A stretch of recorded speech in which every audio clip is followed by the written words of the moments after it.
Ça marche, ouais. Et en fait, on s'est dit, voilà, il faut essayer de le faire en vrai, parce que sinon, c'est vachement moins excitant pour nous, c'est moins rigolo. En fait, en gros, il y a deux manières de tourner des films sous l'eau. C'est soit les faire comme ça, c'est-à-dire en vrai, dans l'eau, ou les faire sur fond vert, et donc de tourner avec des comédiens qu'on filme au ralenti, et puis après, en image de synthèse, on rajoute les cheveux qui vont se balader comme ça, et puis les habits, etc. Comme des films comme Aquaman, ou comme La forme de l'eau de Guillermo del Toro. Ce sont des films où ils ont pas, ou même Underwater avec Vincent Cassel et Kristen Stewart, c'est des films où ils mettent pas un pied dans l'eau, et donc nous ça nous excitait pas du tout en fait. On s'est dit si on fait vraiment un film de maison hantée sous un lac, il faut le faire pour de vrai quoi. Donc c'est pour ça qu'on voulait vous ramener des images pour vous montrer un petit peu, enfin voilà, pour vous donner pour...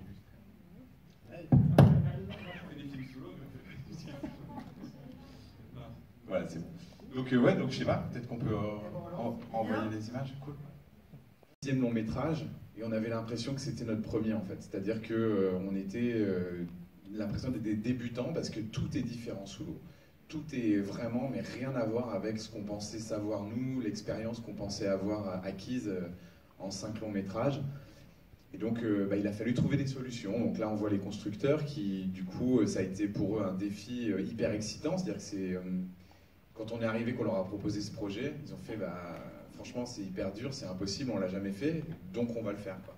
Donc c'était une espèce d'émulation comme ça positive, de se dire putain c'est génial quoi, on a l'impression de défricher un terrain vierge et de faire des choses qui n'ont jamais été faites avant. Donc ça va par effectivement, comme on voit, de coller tous les éléments de décor pour pas que ça bouge. Alors lui, là, celui qu'on a vu avec ça va très vite hein, les images, mais avec l'espèce de Charlotte sur la tête. En fait, c'est donc le comédien qui joue Pierre Jeune et qui du coup a eu la bonne idée, parce qu'on a été interrompu pendant le confinement, et donc, il a eu la bonne idée de se teindre les cheveux au henné pendant le confinement, parce qu'on s'est tous fait chier pendant le confinement, mais lui il s'est teint au henné. Donc évidemment, quand le film a repris, il est arrivé tout roux, et on a fait mais attends, comment on va finir là le film? Donc on a dû lui faire fabriquer une perruque, enfin bon, voilà. Et donc du coup, qu'est-ce que je disais, je sais plus, ouais si, donc la maison, et donc il a fallu trouver des solutions pour tout, c'est-à-dire se dire ok, il faut trouver des peintures, des colles, des vernis qui puissent résister sous l'eau, il faut trouver des méthodes pour que tout reste en place, que le décor ne se balade pas, qu'il bouge pas. Il faut, pour la lumière, trouver des manières d'éclairer ce décor sans perdre les couleurs, parce qu'il faut savoir que sous l'eau, le spectre lumineux, en fait, plus on s'éloigne de la source de lumière, moins on a de couleurs. Il y a des couleurs qui ne passent pas du tout au-delà de 20 mètres. Et puis surtout, le travail vraiment de metteur en scène, c'est-à-dire de diriger des comédiens, de diriger une équipe sous l'eau. Il faut savoir qu'avec Alexandre, on n'a pas plongé, on était en surface, on était derrière nos écrans de contrôle, à surveiller toutes les caméras que vous avez vues dans le film, c'est-à-dire les 2 caméras qui sont sur les masques, la caméra de point plus le drone.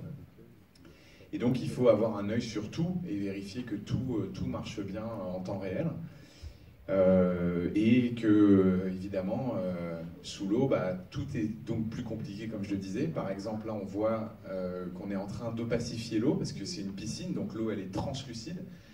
Donc nous, quand on a vu les premiers tests, on s'est dit « Ah merde, on a l'impression qu'on n'est pas sous l'eau, en fait. On a l'impression qu'ils sont au sec tellement l'eau, elle est transparente. » Donc on a dû faire littéralement un casting de particules pour essayer de trouver les bonnes densités. Donc on a évidemment, donc là comme on a vu, mis des mélanges de lait pour avoir juste de la densité, pour pouvoir avoir des rayons de lumière qui traversent, pour avoir les balayements balayages des lampes torches dans l'eau pour que ce soit joli et graphique. Mais aussi les particules, nous on voulait que l'eau elle ressemble vraiment à une eau de lac, et l'eau dans les lacs elle est très chargée. Donc on a opté finalement pour du terreau de jardin, de chez Jardiland, et qui était super le terreau. Et puis pour les particules un peu plus grosses, on s'est rendu compte que le mieux c'était le chou de Bruxelles haché hyper finement au Thermomix. Et donc du coup on avait des énormes cuves remplies de chou de Bruxelles haché, de terreau, etc. Et donc avec des canons qui propulsaient. Évidemment, c'est comme tout ce que je disais depuis le début, c'est-à-dire qu'à chaque fois qu'on pensait avoir trouvé une solution, ça apportait des problèmes. Donc voilà, les particules, là c'est le lait. Et donc on se rend compte que les particules, le moment où on décide qu'il y en a assez, on demande d'arrêter. Nous on fait stop, stop, c'est bon, sauf qu'il y a une inertie, le temps que l'ordre passe, qu'on arrête le canon.